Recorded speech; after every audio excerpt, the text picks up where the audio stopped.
Pero los damos. Doctora Rosa María. el que esté hablando, por favor, el que va a hacer uso de la palabra.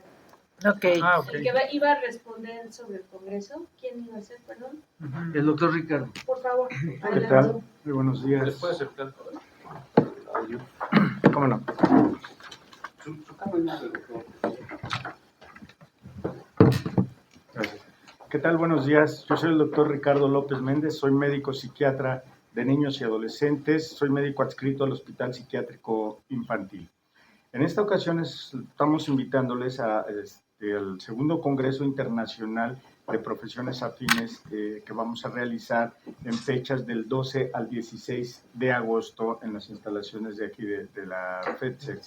El objetivo del presente Congreso es dar a conocer todos los avances que hemos estado tratando de hacer en las instituciones que pertenecemos a la sección sindical número 17 y actualmente el Congreso ha tenido un éxito bastante importante. Hemos tenido trabajos ya a nivel internacional, nos están solicitando la participación, así como varios trabajos relacionados con compañeros de todas las áreas, todas las profesiones afines a la salud mental a nivel nacional. Enfermería, psicología, trabajo social y diversas áreas y especialidades dentro de la medicina que tienen que ver con la salud mental, en esta ocasión van a participar con nosotros. Doctor, ¿cuál es el objetivo que se busca con este segundo congreso? El poder conocer y difundir todos los avances que estamos teniendo. Sí, el país y bueno, la sociedad está en una transición y el objetivo pues es que nosotros vayamos actualizándonos sobre las distintas actividades que estamos realizando en relación a. Se manejan aspectos legales también en todas las edades de la sociedad, toda vez que, bueno, desde la infancia, desde los lactantes hasta la vida adulta, tenemos una serie de derechos y en el Congreso va a haber ponencias de esto, ¿no? Los avances en los tratamientos, situaciones epidemiológicas que nosotros estamos teniendo, así como todo lo que viene siendo las diversas modalidades terapéuticas que están existiendo en la actualidad. Pues donde se han incrementado las enfermedades psiquiátricas en México. Bueno, yo soy la doctora Rosa María Miranda. Soy adscrita al Hospital Psiquiátrico Fray Bernardino Álvarez, que es para adultos. Y me gustaría retomar una noticia que salió hace poco, el alto índice de accidentes que se han registrado con muertes. No sé si lo vieron en la tele, acaba de salir. Y lo más interesante es que la causa de los accidentes es el consumo de sustancias, ¿no? Entonces yo lo voy a retomar porque creo que el consumo de sustancias ha incrementado en forma importante. ¿En qué porcentaje? Pues no se podría decir el porcentaje, pero aquí lo que importa es que antes, por ejemplo, no teníamos pacientes, los pacientes que consumían era alcohol, ¿no? Ahora tenemos metanfetaminas en forma de cristal. Eso es lo que llama la atención. Y el cristal se encuentra como la Coca-Cola. En cualquier cerro y pueblito refundido hay, ¿no? Llega el cristal, es muy barato. Entonces lo pueden fumar, inhalar, o sea, combinar con otras sustancias. Entonces ya cuando tú consumes metanfetaminas, ya no hay una sustancia que logre en el cerebro lo que hace una metanfetamina. ¿Qué hacen? Secretan dopamina. Entonces, si usted en ese porcentaje se va a comer con alguien y lo disfruta, pues se secreta dopamina. Y usted le va a decir, y si va con alguien a quien quiere mucho, bueno, pues más. Si usted se fuma un cigarro, pues el incremento es mayor. Si usted además echa una chela, pues el incremento va. Si usted se pone con cocaína, va. Pero si usted se mete en metanfetaminas, que es lo que más secreta, la sustancia, para que logre esa cantidad de efecto, aunque se fumara un Marlboro, una cerveza, un churro, no alcanza. Eso es lo grave de consumir nuevas sustancias. Todavía el fentanilo no nos llega a los pacientes. Ya llegarán. Pero en específico, la práctica médica, ¿ustedes cuántas personas han visto? Casi todos consumen sustancias. Yo que estoy en hombres, casi todos consumen ¿De sustancias. cuántos al año? Pues yo creo que ponle que tenemos 30 en una sección, ponle que la mitad o más de la mitad consume sustancias. Llámese alcohol, marihuana, cocaína y cristal. Doctora, usted dice, estamos viendo más frecuentemente pacientes que están consumiendo sustancias. ¿Con qué daño llegan o por qué esto está generando que acaben ya en una internación o en servicios ya especializados de psiquiatría? ¿Qué es lo que hace esto en nuestro cerebro? En la Mata salud mental. neuronas. Mm, Tú se quedas sin frontal. ok. O sea, el frontal es nuestro lóbulo más querido, ¿no? Gracias a él estamos aquí platicando, interaccionando. Entonces, sin frontal no hacemos nada. O sea, un ejemplo de, de dopamina constante es una esquizofrenia. Se les daña el frontal y tienen un exceso de dopamina. Cuando hay un exceso constante de dopamina hay muerte cerebral.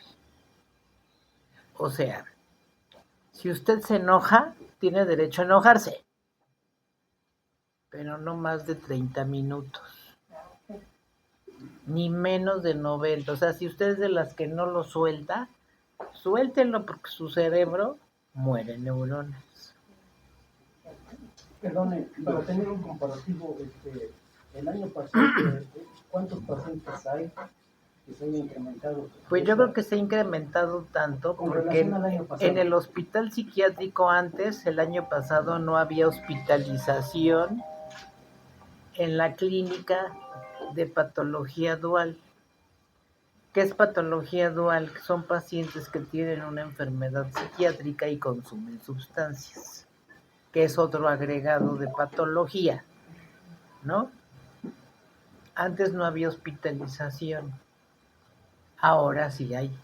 Digo, a lo mejor hay 4 o 5 camas, pero ya hablan de que requerimos la disponibilidad de un servicio especializado para tratar a algunos pacientes. Doctora, ¿No? ¿me permite una pregunta? Sí, claro. Soy el servidor Carlos Pozos, de mi canal Lor Molecular. Haciendo un corte de caja, terminando esta administración y llegando a este segundo Congreso Internacional de Psiquiatría y Profesionales Afines, ¿podría decirme qué deja la administración del presidente Andrés Manuel López Obrador en términos psiquiátricos? ¿Cómo se encuentra la población de México? ¿Cómo se encuentran los centros psiquiátricos? ¿Hay capacidad? Se fue rebasada porque atravesamos por un COVID que también trajo problemas psiquiátricos. Entonces quisiéramos ese corte de caja, cómo llegamos a este fin de sexenio y a este segundo congreso en materia de psiquiatría, de fármacos, de personas que no se curan como una gripe, que lleva años curarse un problema psiquiátrico. ¿Cuál sería el corte de caja que nos podría dar? Bueno, incremento y rebasados. ¿Por qué? El COVID nos dejó trastornos de ansiedad, pero increciendo. Depresión, consumo de sustancias, porque la gente que se encerró, ¿qué pasó? Ay, pues un vinito, una chelita, ¿no? O sea, todo eso nos dejó el COVID, un síndrome cognitivo. A la gente se le olvidan las cosas. Es que yo, desde que me dio COVID, ya no me acuerdo de ciertas cosas. Entonces, esas secuelas del COVID en el aspecto emocional, que es lo que nos toca, pues como que nos rebasó. Si yo le puedo decir en mi consulta privada, yo subí el 50% de consultas después del COVID. O sea, mucho. Y en materia de saturación, El en centros hospital, pues hospitalarios, yo ¿cómo está creo México? que México necesita que la salud mental se extienda más a la población. A mí me gustaría que hablemos de datos. ¿Cuál es la prevalencia de enfermos psiquiátricos en México? Otra pregunta tendría que ver con las adicciones. Apenas se está visibilizando como un problema no de actitud o hábito de mala conducta, sino se está considerando ya como una enfermedad mental. ¿Qué reformas o legislaciones van a impulsar para que en el caso de un trabajador que tiene problemas de adicción a las sustancias no sea despedido y reciba el tratamiento adecuado? No sé si están impulsando algún tipo de... Lo ideal sería hacerlo como en Estados Unidos. Si tú eres un trabajador que tiene una adicción, lo correcto es que la institución te dé chance de que te trates, ¿no? De que conserves tu trabajo y tú trates una adicción como una enfermedad. ¿Tienen algún? Ajá. Mi nombre es Marco Antonio Sánchez, soy médico psiquiatra de base del Hospital Fray Bernardino Álvarez. Hablando de un grupo de trabajadores, sí está contemplado en sus condiciones generales las adicciones. Dan oportunidad a la rehabilitación, pero sí marca límites. Se le manda la rehabilitación, primer brote, segundo brote de dependencia, y si no, pues ya se les tiene que dar de baja porque tampoco nos podemos cargar con un trabajador de este tipo, ¿verdad? También si el paciente no se quiere curar, pues ¿qué podemos hacer nosotros? Algo que ustedes preguntaban y que es muy importante es si ha subido la incidencia de enfermos mentales por la farmacodependencia o las adicciones que ahora le llaman. Claro que ha subido. Si nosotros vemos un poquito más abajo, hay predisposición de algunas gentes por sufrir una enfermedad mental y cursan toda su vida sin padecer la enfermedad mental. Y hay familias que tienen el antecedente, la persona va, experimenta con sustancias y presenta su primer brote psicótico, ¿verdad? Esa es la intervención que ahorita en este momento nos urge atacar. Atacar los brotes psicóticos, porque de lo contrario, la doctora ya fue muy explícita y dice, si esto lo dejamos que continúe, se van dañando las neuronas. Anteriormente nosotros veíamos al paciente dentro de la historia natural de la enfermedad, cómo se iba deteriorando el paciente. O sea, van disminuyendo sus capacidades. Hoy en la actualidad, si nosotros damos un tratamiento correcto, damos las oportunidades para que este paciente se rehabilite lo mejor, se incluya a su núcleo familiar, social y laboral, va a tener un futuro distinto que la evolución natural de la enfermedad. Esa es la importancia de este congreso, dar la oportunidad de que todos avancemos hacia la nueva legislación de la salud mental. La nueva legislación nos dice, vamos a incluir tanto la enfermedad mental como las adicciones. Sí, pero para incluir todo eso necesitamos otras instalaciones, necesitamos más personal. Lo poquito que tenemos nosotros y que se los estamos dando y brindando a los pacientes psiquiátricos, debe de continuar eso y un poquito más. No podemos trabajar con los mismos recursos que se vienen trabajando de hace muchos años, porque la misma ley así lo incluye, ¿verdad? Señor Pozo, usted sabe de esto. Dice, vamos a cambiar la ley, ahora me van a atender también adicciones, pero con los mismos recursos. Si los recursos no son suficientes para que lleguen a nivel nacional a las comunidades más pobres, más alejadas, pues lo digo es que estamos despegados de una realidad. Bueno, si yo soy muy fregón y digo, voy a instalar los recursos de salud mental en todos los rincones del país, pues sí los instalo, pero no es instalar, es que funcionen esos servicios. Y para que funcione requerimos tanto materiales físicos como humanos. y los humanos no están preparados al 100%. En ese punto estamos nosotros. Este congreso es lo que busca. ¿Qué hacemos en los hospitales? Que ustedes lo conozcan, para que de aquí se nutra, y los que tienen interés, que se están formando en las universidades, en medicina, en psicología, en todas las áreas médicas, pues les dé interés por llevar el camino hacia la psiquiatría. Perdón que me interrumpa. Primero me gustaría saber si ustedes saben el promedio de médicos psiquiatras que hay por la población. Somos 130 millones de mexicanos, no sé cuántos psiquiatras hay, ese es uno. Y exacto, la nueva normatividad nos está diciendo, además de que la salud mental es súper importante, que tenemos que valorarla igual que la salud física, quitarle el estigma, que eso también me gustaría que lo hablaran, porque mucha gente siente la necesidad quizás de saber que algo no está bien y da pena decir que pues que necesita ayuda, ¿no? En temas de salud mental. Y también saber un poco el tema de, nos han dicho, bueno, el doctor Quijada lo ha explicado muchas veces, que se está pidiendo el apoyo de médicos, digamos, de medicina general, de enfermeras, de las unidades de medicina familiar, sobre todo para el tema de ansiedad y depresión y detección de adicciones, para que, venga, yo voy a mi clínica de unidad, me siento súper mal, muy deprimida, teóricamente ahí hasta la enfermera debería de saber si me canaliza o no con una rama muy especializada. ¿Eso está funcionando? ¿Uno? ¿Funciona? ¿Es lo que ustedes consideran que es lo mejor? ¿O cómo ven esta propuesta?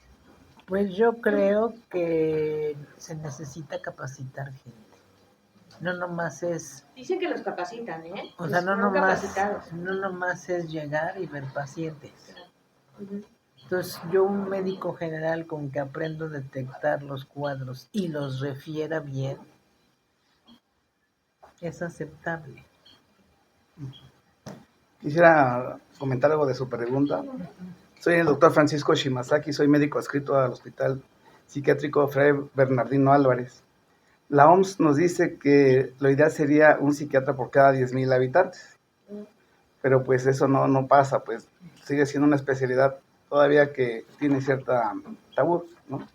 La mayoría de las especialidades siguen siendo ginecología, pediatría, cirugía, pues la verdad buscan un poco más de ingresos. Nos dicen los compañeros de los laboratorios que el 85% de los psiquiatras de todo el país se encuentran en la Colonia del Valle. O sea, ni siquiera en toda la ciudad, en la Colonia del Valle. ¿Por qué? Pues dicen que por lo céntrico, por lo fácil de acceso. Entonces quiere decir que, pues sí está muy descuidado. Hay compañeros que nos reunimos en los congresos y me dicen que hay estados donde hay 6 psiquiatras nada más, ¿no? Y eso en la capital. Y en la capital, ¿no? Tener acceso es muy difícil a la salud mental. Dale caro. A mí me gustaría retomar 2 puntos. Uno, de acuerdo a la CONASAMA, la nueva legislación, se creó una red de centros de integración juvenil de más de 373 y ellos no apuestan al internamiento. ¿Son suficientes para la situación que ustedes están viendo o requieren mayores recursos? Esa sería una pregunta. Y la otra, hablaba de la predisposición. ¿Ustedes están pensando hacer estudios, no sé si genéticos, test de posibilidad de desarrollar una adicción o de tener un problema psicótico antes para evitar el deterioro? ¿O cuál sería la Sí, voy a decir mi nombre. Soy el doctor Deimos Arturo Aguilar Jiménez, soy médico especialista en psiquiatría infantil y de la adolescencia, y ya con 30 años de trabajar en el Hospital Psiquiátrico Infantil.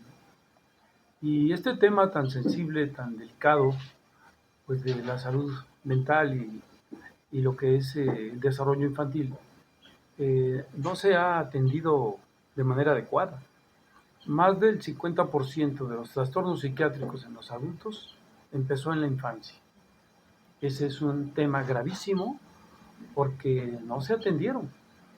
Y dentro de lo que es el desarrollo infantil, estos hombres enfermos, no tratados, son papás, son padres de familia, ¿no? Entonces pareciera un cuento de nunca acabar, y por eso nuestro lema de la evolución del compromiso hacia la salud mental, porque es un derecho de toda la población. Hablando de prevalencia en la infancia, trastornos psiquiátricos, estos trastornos psiquiátricos están entre el 14 y 20% de casos en México. Y 7% son severos, graves, de que está en peligro su vida por suicidio, por psicosis, por violencia, por adicción, no por accidentes. En el Hospital Psiquiátrico Infantil, en septiembre del año pasado, en un mes llegaron de 600 a 700 niños para recibir atención. Y esto pues es un reflejo numérico, ¿no? Otro aspecto importante pues es que para la Organización Mundial de la Salud en este momento la salud mental es una prioridad a nivel mundial. ¿Por qué? Pues porque se están muriendo los jóvenes, ¿no? En México el suicidio es la segunda causa de muerte y en el mundo es la primera causa de discapacidad, la depresión. Y lo grave de esto es que no se atiende en etapas tempranas, ¿no? Entonces hay que considerar el Congreso como una ventana, como una puerta abierta para todos, para que todo el mundo se entere qué hacemos, ¿no? Y el beneficio que se puede tener cuando se atiende al niño de manera temprana. Quiero poner un ejemplo. Si llega un padre de familia con su hijo que se quiere suicidar después de la pandemia, después del COVID, y se le da la atención apropiada, ese papá va a mejorar en su estilo de crianza, va a ser menos punitivo, menos autoritario, más funcional, y no solo va a mejorar el paciente, va a mejorar sus hermanos de manera indirecta. Entonces la intervención temprana y oportuna en la cuestión de la medicina preventiva, de hecho la psiquiatría infantil es preventiva, porque es una persona en desarrollo. Y afortunadamente se están dando altas, no tengo el registro, pero no se registran lo suficientemente. Y otro problema que también quiero dejar en claro, es esta brecha de tratamiento. Cada vez hay más pacientes, ¿sí? Y no necesariamente psicóticos. Muchos tienen trastornos cognitivos, ¿no? Baja autoestima, autodesprecio, tendencia a las adicciones de las redes, ¿no? Adicción a la sexualidad, a la pornografía que está al alcance de todos, ¿no?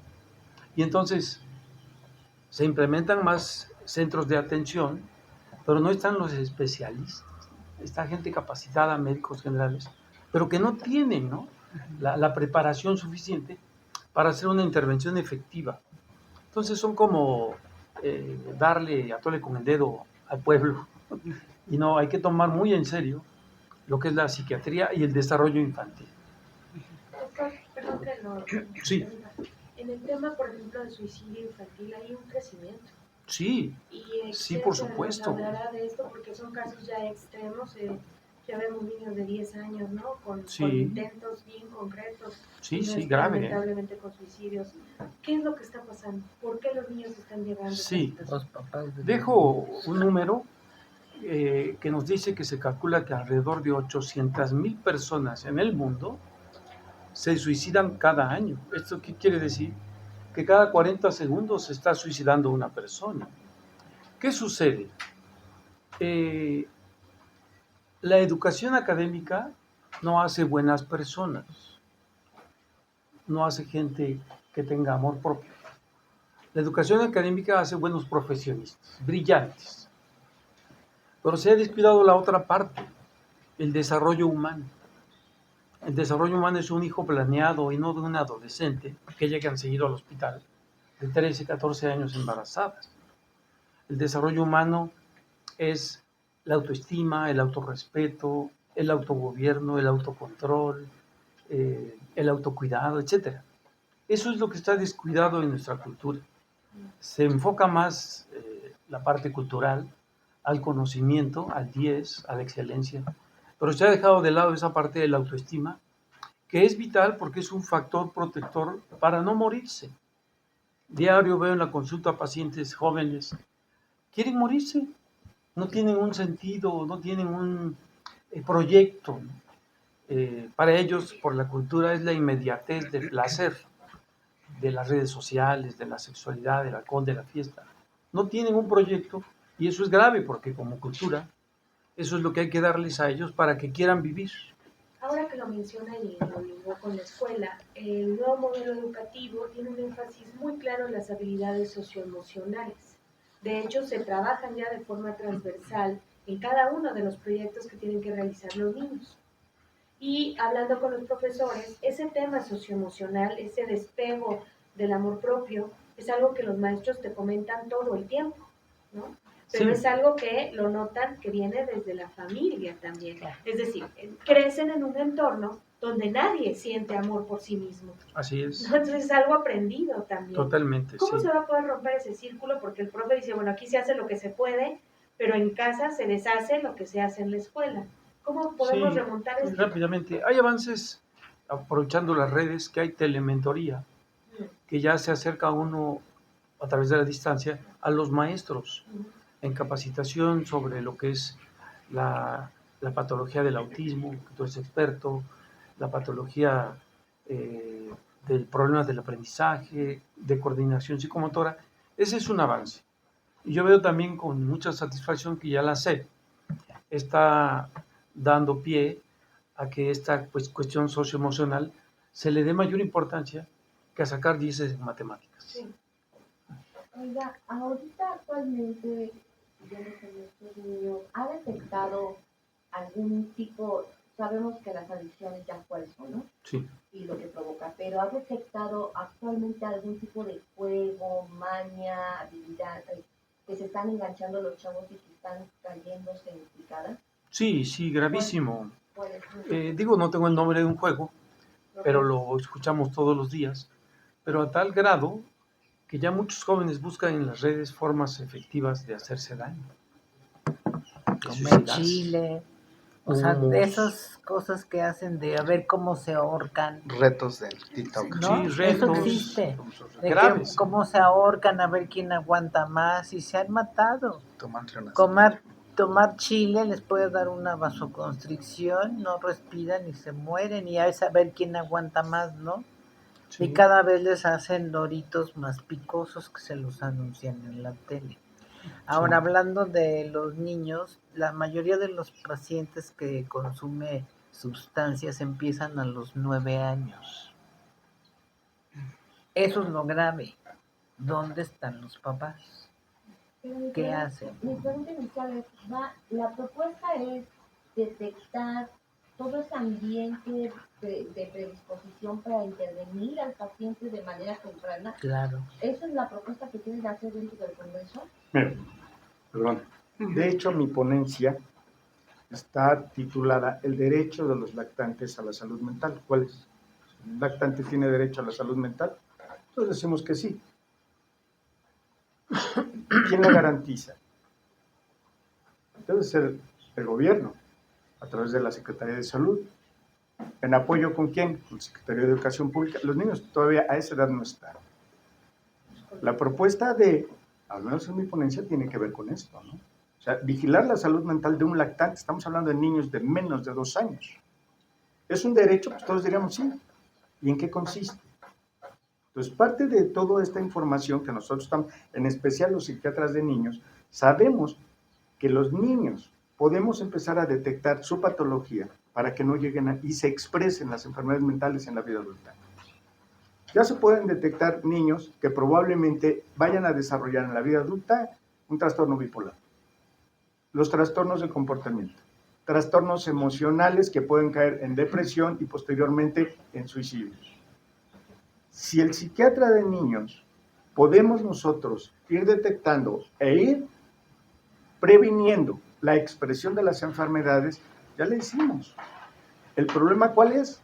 Habemos prácticamente 600 psiquiatras de niños para 20 millones de menores de edad. O sea, impensable. Hay menos de 5,000 psiquiatras para 120 millones. Entonces hay casi menos de 4 psiquiatras por cada 100,000 habitantes. El gobierno establece y dice, ya capacitamos, CONASAMA dice, a través del MHGAP, a todos los centros de salud, psicólogos, sí, y el MHGAP está adaptado a la población mexicana. Esa es la primera pregunta. La capacitación, con 1 o 2 sesiones, van a poder hacer el diagnóstico o la detección de un paciente que está en riesgo de suicidio. Si a veces al propio psiquiatra le cuesta trabajo identificar el riesgo de un paciente suicida, las estadísticas pues sí hablan de sustancias duras, y por ejemplo los vapeadores, no hay estadísticas sobre vapeadores, y los vapeadores están en las secundarias y primarias, ¿sí? Y son de fácil acceso de los niños, y son terriblemente devastadores a nivel hepático, respiratorio, renal, o sea, en todo. Entonces, sí tenemos un reto muy grande para prevenir este tipo de situaciones. Una de las causas que nosotros hemos visto de niños que consumen, utilizan vapeadores o algún tipo de otras sustancias son los problemas emocionales. Y eso se puede tratar desde muy temprana edad. ¿Cuál es el problema? Pues que la población desconoce que los niños en edades muy tempranas pueden tener algún problema que no tratado va a ir desarrollando y se va a ir complicando hacia la vida adulta. La adolescencia ya es un caos, un joven, y como dicen, échale la parte genética, más aparte la parte ambiental, social, mercantil, porque bueno, todos los niños quieren tener un celular, pero no cualquier celular. Quieren tener el que cuesta 25, 30 mil pesos, y hacen lo que sea. Y son capaces de agarrar que le das tu celular, no sé, X marca de 10 mil pesos, y te lo rompen en tu cara porque querían el de 30 mil. Hablaba de los taxis. Los taxis son peligrosísimos, forman parte de los retos que pueden llevar a deteriorar la salud o la muerte. Pues esos son los retos que han salido. No sé qué tipo de chile, pero es de esas golosinas, chile piquín, pero se lo toman. Y el chile te da vasoconstricción. No sé si ustedes saben, cuando está uno muy enchilado, no pueden ni hablar, ¿no? Huevo crudo también, ¿no? Lo han agarrado como reto. Lo han dicho los nutriólogos, no se consume así. Los doctores también no se consumen así. Entonces todos esos retos de TikTok para la infancia son terribles.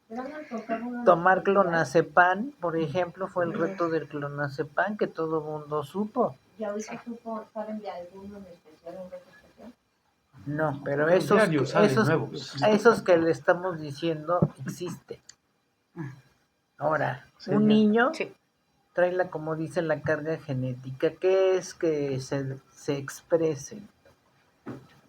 Un ejemplo con la diabetes, por ejemplo, es hereditaria.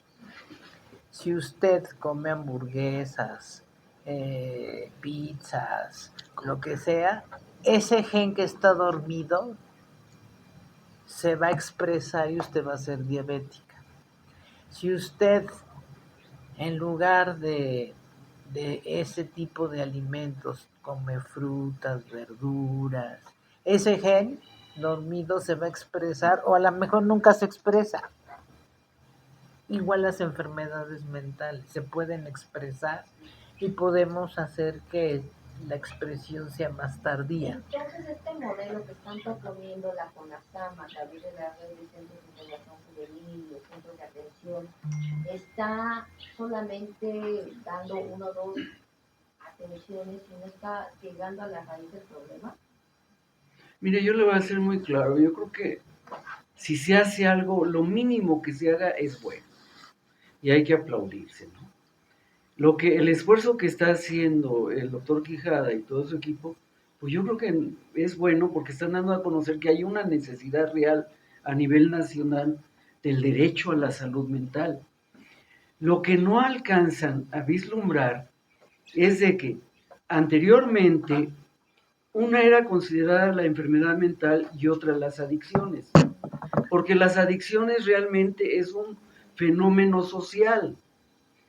Ok, una vez que ya es farmacodependiente, ya es enfermo mental y entonces ya lo sumamos a esa gran canasta.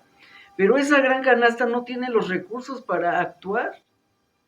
Ahorita la inseguridad crea un estrés brutal en todos nosotros.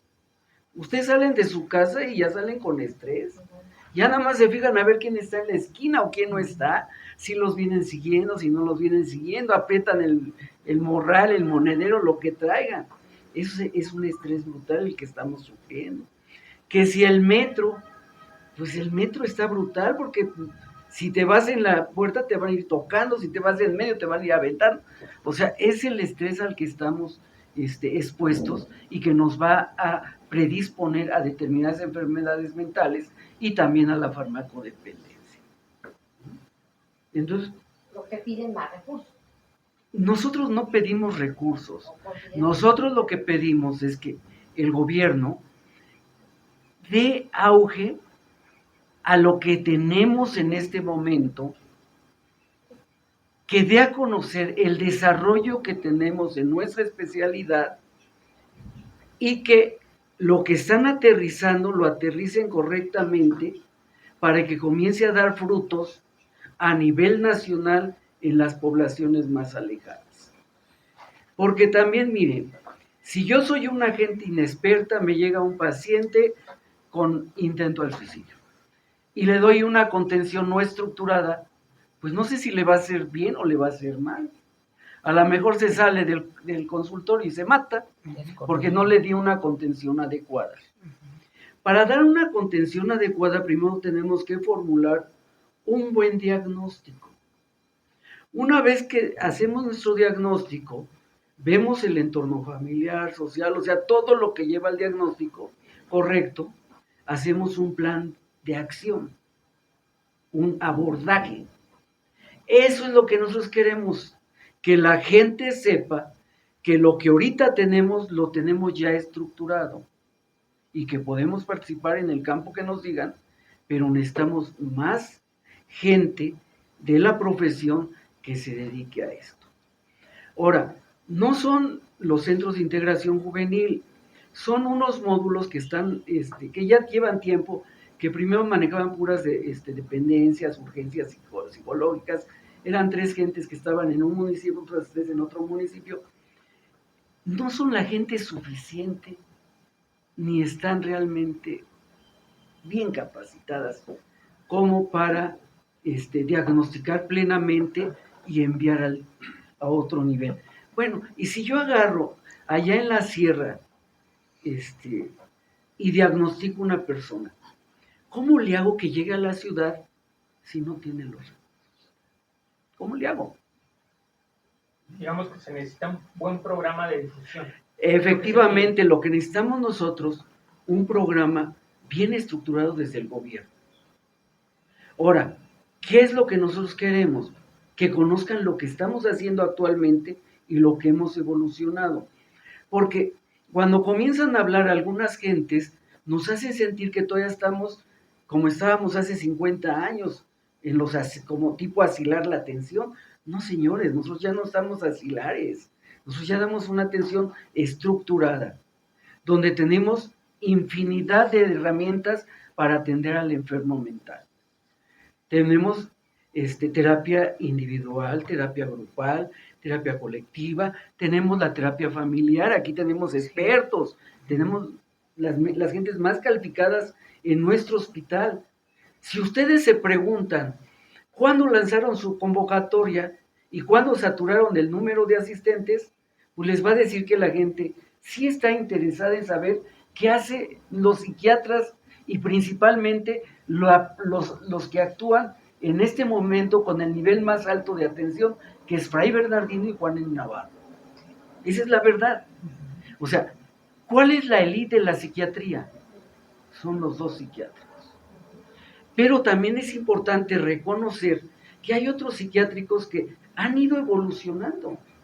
Si hablamos del Samuel Ramírez Moreno, hasta hace 30 años era un hospital de crónicos, ¿sí? Y era tipo asilar la atención. Ahora ya atraviesan por otro camino, ya dan terapia familiar, ya tienen hombres y mujeres, ya tienen consulta externa. O sea, vamos evolucionando. Y eso es lo que queremos, que la gente sepa que la psiquiatría está evolucionando y que necesitamos nueva gente que se interese por la rama para que participe y se integre a todos los niveles a trabajar esta área. Yo lo que digo es, ¿cómo vamos a exigir que ahora son 5 las básicas de todo hospital general? Porque la nueva ley así lo dice. Tienes ginecología, pediatría, cirugía y medicina interna. Y ahora psiquiatría. Ya es una ley. Y se tiene que establecer así. Por eso, pero no podemos jugar con una ley.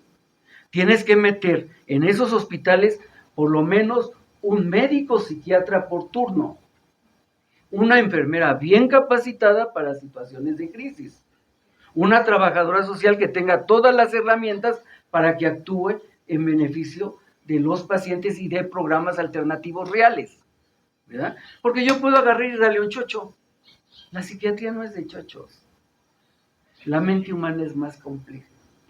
En verdad, si yo agarro y doy el medicamento al paciente y lo mando a su casa y ahí que lo observen, no va a tener el mismo destino que si yo agarro a mi paciente y le doy un tratamiento estructurado.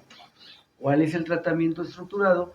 Lo meto a terapia individual, terapia grupal, terapia familiar, lo ingreso en un hospital de parcial, internamiento parcial, de lunes a viernes o de fin de semana, engancho a la familia, la misma familia impide que deje el medicamento, porque el problema del paciente psiquiátrico es hasta que se muera, tiene que tomar la pastilla.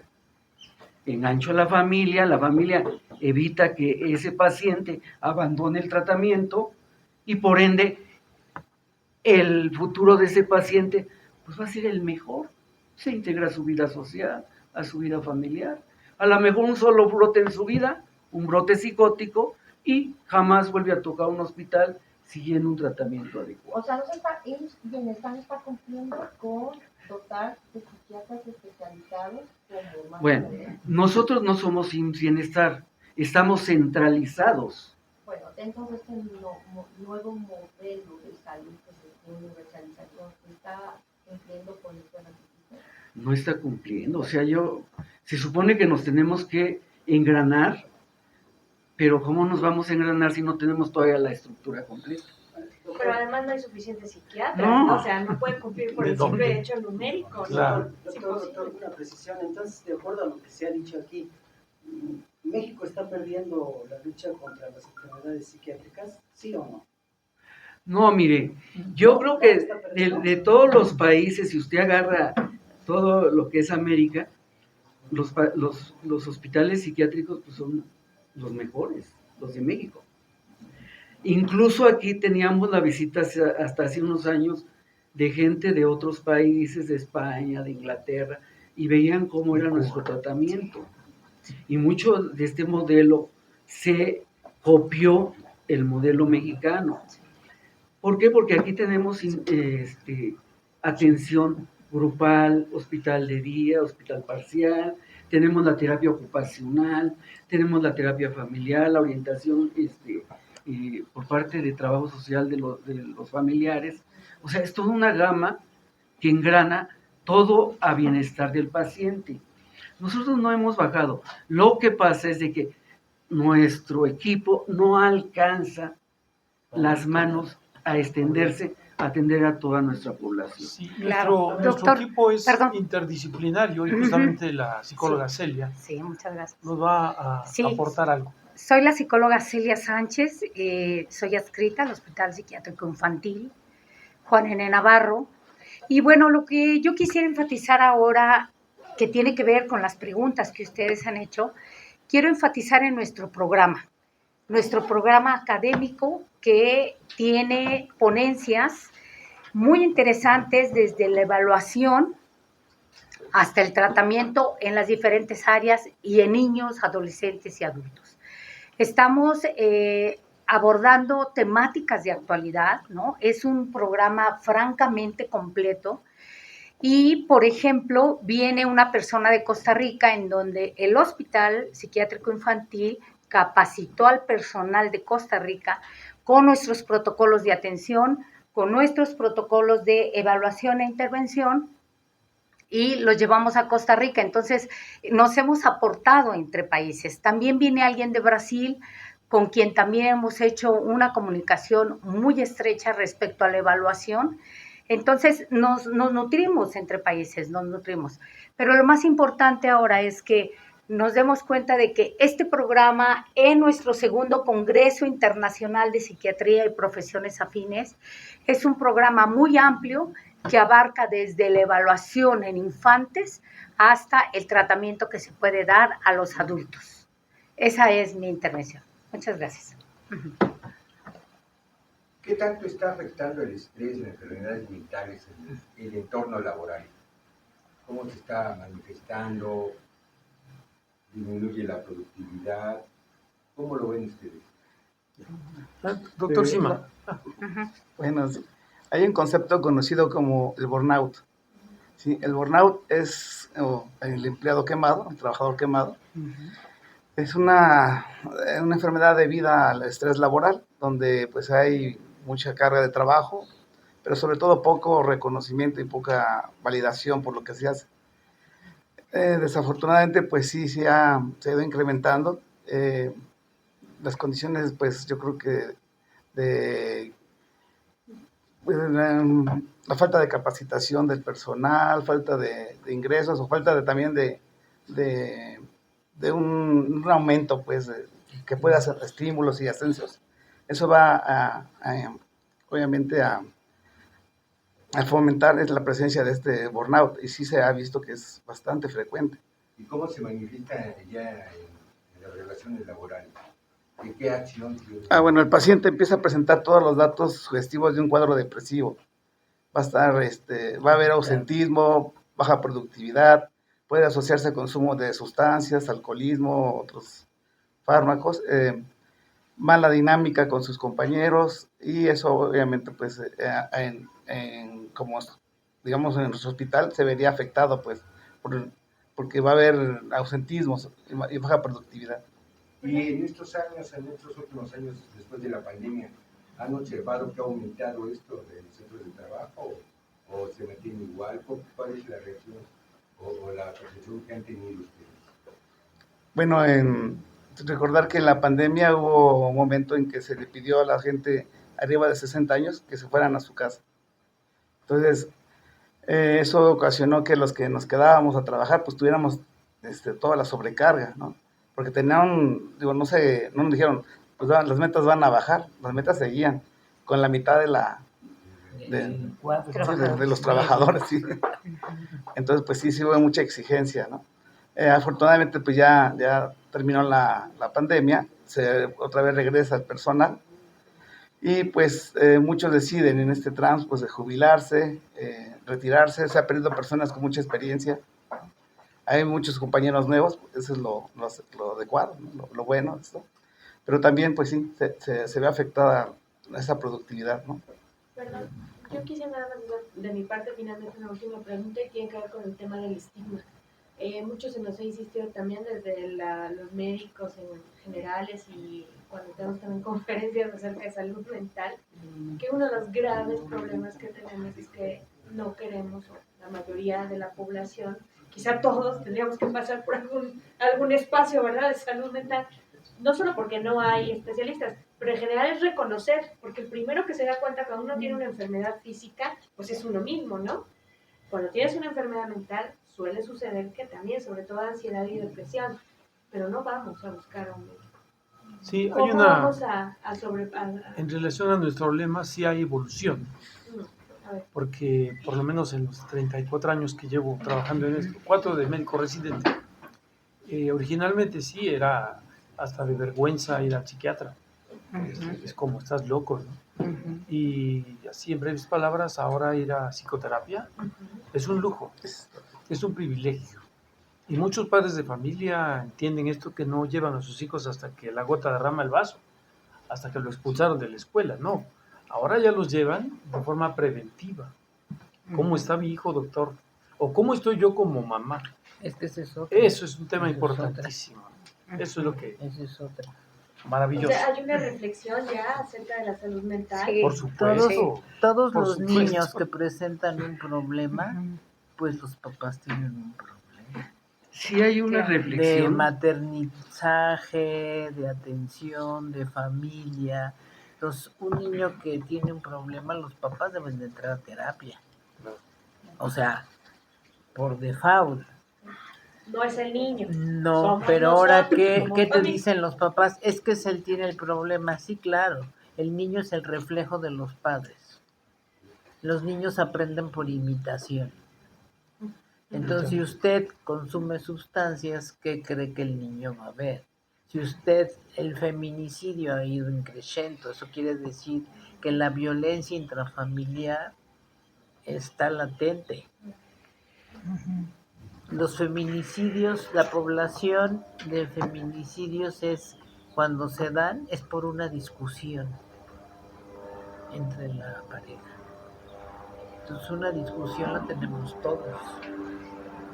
Va a haber una Y es cuando conferencia, decimos, ¿verdad, doctora? Respecto a eso. y es cuando Habrá una decimos, conferencia. ay, qué loco estás. Usamos la palabra loco para insultar.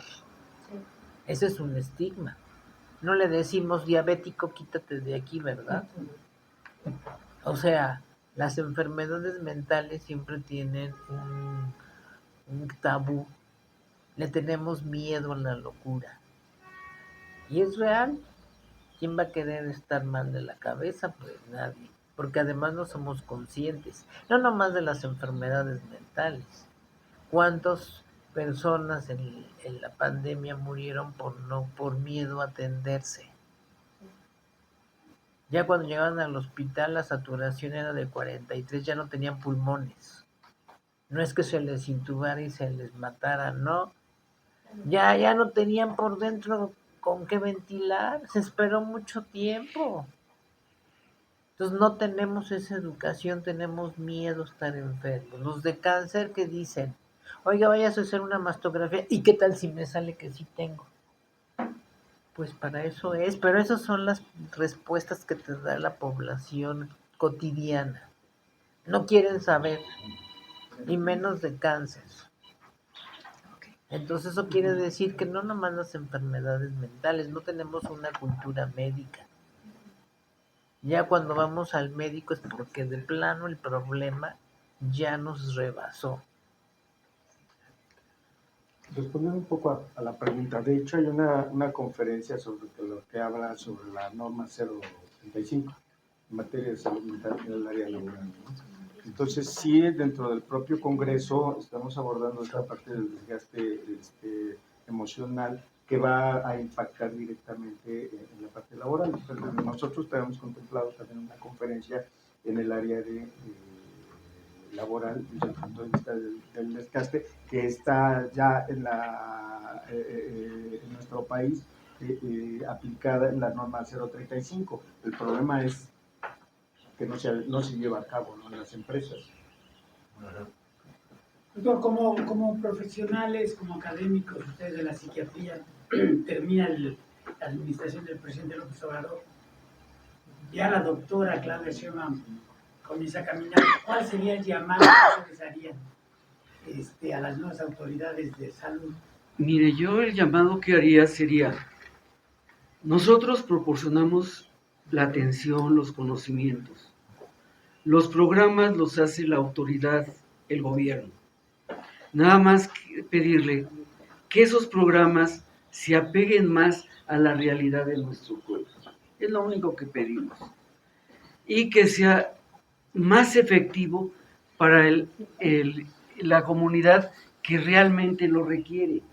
Porque si yo voy y abro un módulo de atención de salud mental o 3 módulos en un estado como es Chihuahua, ¿quién va a asistir a esos módulos?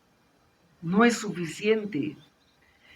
Y también que incida en los programas de capacitación o en los programas de formación, tanto de médicos como de enfermeras, de trabajadores sociales, que den un poquito más qué es la salud mental para que vayamos entendiendo todos desde nuestra formación qué es la salud mental.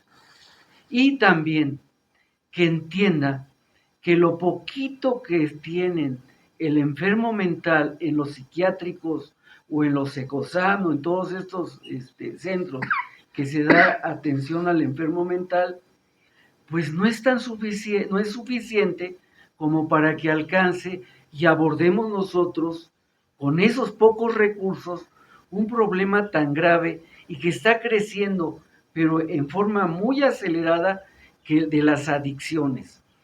Porque esas adicciones cada vez incluyen más sustancias tan complejas que están dañando la neurona de nuestra comunidad. Y lo principal, que el gobierno no confunda los derechos humanos. El derecho a la salud es uno y el derecho al ser humano son otros. Que no diga yo, bueno, es que no le doy atención porque no me la solicita y es su derecho humano. Porque ahí lo único que estamos haciendo, utilizar el derecho humano para deslindarnos de una responsabilidad que es darle atención a una persona que está sufriendo una enfermedad mental. Y nosotros lo vemos todos los días que pasan gente arrastrando cosas, bolsas y bolsas y bolsas, pues son enfermos mentales que se han deteriorado tanto que han ido en regresión, y por eso es que juntan cosas y caminan sin rumbo. Esos son enfermos mentales. Y los productos de las adicciones, esos los vemos agrupados allá afuera, haciendo su campamento, un ratito acá y otro ratito durmiendo. Son dos tipos de enfermedades muy diferentes. Un fenómeno social y una enfermedad que es mental, que lleva toda una historia natural bien conocida por todos nosotros. Y que en base a esa historia natural se han implementado las técnicas de tratamiento que ahorita son producto de los hospitales psiquiátricos, que estamos convocando a toda la comunidad que los conozcan, que sepan que sí hay algo para el enfermo mental y también hay algo para el enfermo que sufre una adicción. Sí, el llamado que yo hago es que, como dije, este 50% de adultos con enfermedades mentales empezó en la infancia. Y entonces el llamado que yo hago es que se voltee más el secretario de Salud, la misma presidenta, a atender esta población vulnerable, por supuesto, ¿no? Un país con gente saludable es más productivo, aumenta su calidad de vida, hay menos delincuencia, y todo mejora, ¿no? Ese es el llamado que yo hago, ¿no? Y también no dejar de lado el adulto mayor, que es un tema importante y del cual tendremos también ponentes. Si quieres agregar algo, doctor Shima, al respecto. Gracias. En el llamado. Yo estuve 5 años en la unidad de psicogeriatría, la cual labora ahí en el hospital psiquiátrico Fray Bernardino, y nos dimos cuenta que pues no estábamos preparados, ¿no?, para el envejecimiento de la población. Actualmente se ha creado también un servicio de consulta externa con clínicas especializadas. Se ha visto el incremento de enfermedades como el Alzheimer, ¿no?, debido a muchas veces condiciones de vida, también la carga genética que nos decía la doctora Miranda, y que debido a adicciones, sobrepeso y otras enfermedades, pues se expresa, ¿no? Entonces, pues sí llama la atención. Yo participaba en la formación de psicogeriatras, que son psiquiatras que hacen especialidad en psicogeriatría, pero surgen al año 4 o 5. Entonces, imagínense, para poder cubrir un país nos falta muchísimo, ¿no? Entonces, el llamado sería, pues sí, que nos ayuden a formar recursos, ¿no?, para poder atender de forma integral al adulto mayor. Porque ahora somos un país envejecido. Antes éramos un país joven. Y eso lo ven, ¿no? Éramos un país joven. La mayor parte de la población era joven. Pero ya envejecimos esos jóvenes. ¿Sí? Sí, todo sale bien. Hace un énfasis que el 50% de las enfermedades empiezan en la infancia. Ya hicieron el llamado para el gobierno. ¿Cuál es el llamado para los padres de familia y para la sociedad? Para que, bueno, ha habido una gran evolución en los últimos 20 años en la salud mental, ¿no? En los años 90 hablar acerca de la salud mental era un tabú completo. Ahorita ya de 10 años para acá ya es un tema más abierto. ¿Cuál es el llamado que le hacen especialmente a los padres de familia para que atiendan a los Sí, ha habido programas de psiquiatría comunitaria en el que el psiquiatra sale del hospital y se va a las escuelas y se trabaja con los padres de familia en la parte psicoeducativa, se trabaja con los maestros, que también son papás la mayoría, y se trabaja con jóvenes. Ese es un proyecto totalmente preventivo. En México lo único preventivo efectivo que hay son las vacunas, pero vivimos en un país de medicina curativa, no preventiva. Esa es la propuesta, que se trabaje ese punto. Preventivamente en todas las áreas. En todo, no solo en psiquiatría. Desde hace aproximadamente 16 años me tocó organizar un foro en la Cámara de Diputados Federal en materia de salud mental de niños y niñas. Por ahí deben de estar los archivos en la misma Cámara, ¿no? Y ahí se proponía muchas alternativas para lo que es la detección temprana de alteraciones. De tal manera que con el doctor Jorge Escoto, en algún momento, ahí en la Cámara de Diputados, en materia de autismo, presentamos, y en lo personal me tocó participar con esa ponencia sobre la detección muy temprana de niños con autismo. Estamos hablando que el autismo debe ser diagnosticado antes de los 2 años.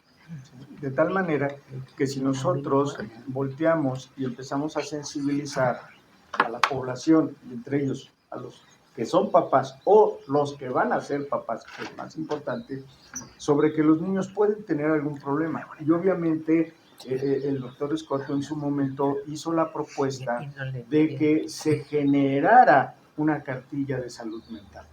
Entonces, creo que puede ser un elemento muy importante que nosotros, los psiquiatras infantiles, hemos estado abogando. Desgraciadamente, repito, somos muy pocos psiquiatras infantiles y tenemos poco acceso a algunas áreas que pueden generar todas estas políticas para poder difundir lo que es un desarrollo normal del individuo y sus alteraciones. Si nosotros sabemos qué es el desarrollo normal de un niño y podemos ver cuáles son las variantes que pueden existir, bueno, en determinado momento podemos detectar, ¿no? Un papá que tiene problemas con adicciones, una mamá que tiene un problema depresivo, evidentemente el niño ya tiene algo. ¿Qué tenemos que hacer? Pues entonces no nada más ver al adulto que está deprimido o que tiene adicciones, sino cómo está su familia. ¿Qué sucede? Pues nosotros en la consulta psiquiátrica, pues viene el adulto, atendemos al adulto y pocas veces, ¿tienes hijos? Ah, sí, tengo 3 hijos. ¿Y cómo están? ¿Saben? ¿No? Familias desintegradas, problemas de adicción, problemas de alcoholismo, problemas de violencia. ¿Cómo están los niños? Los niños es las personas más vulnerables de la sociedad. Si quieres encontrar a alguien, son menores de edad. Ahí están los más vulnerables. Y obviamente, si nosotros podemos detectar, ayudar, podemos prevenir muchas cosas. Pero, ¿qué podemos decir? Necesitamos muchísimo apoyo para poder difundir lo que es la salud mental en menores de edad, ¿sí? Y generar algún tipo de programa para la detección de alteraciones en el desarrollo, no cayendo todavía en la enfermedad como tal, ¿sí? Creo que esa es una propuesta que me gustaría hacer, ¿no?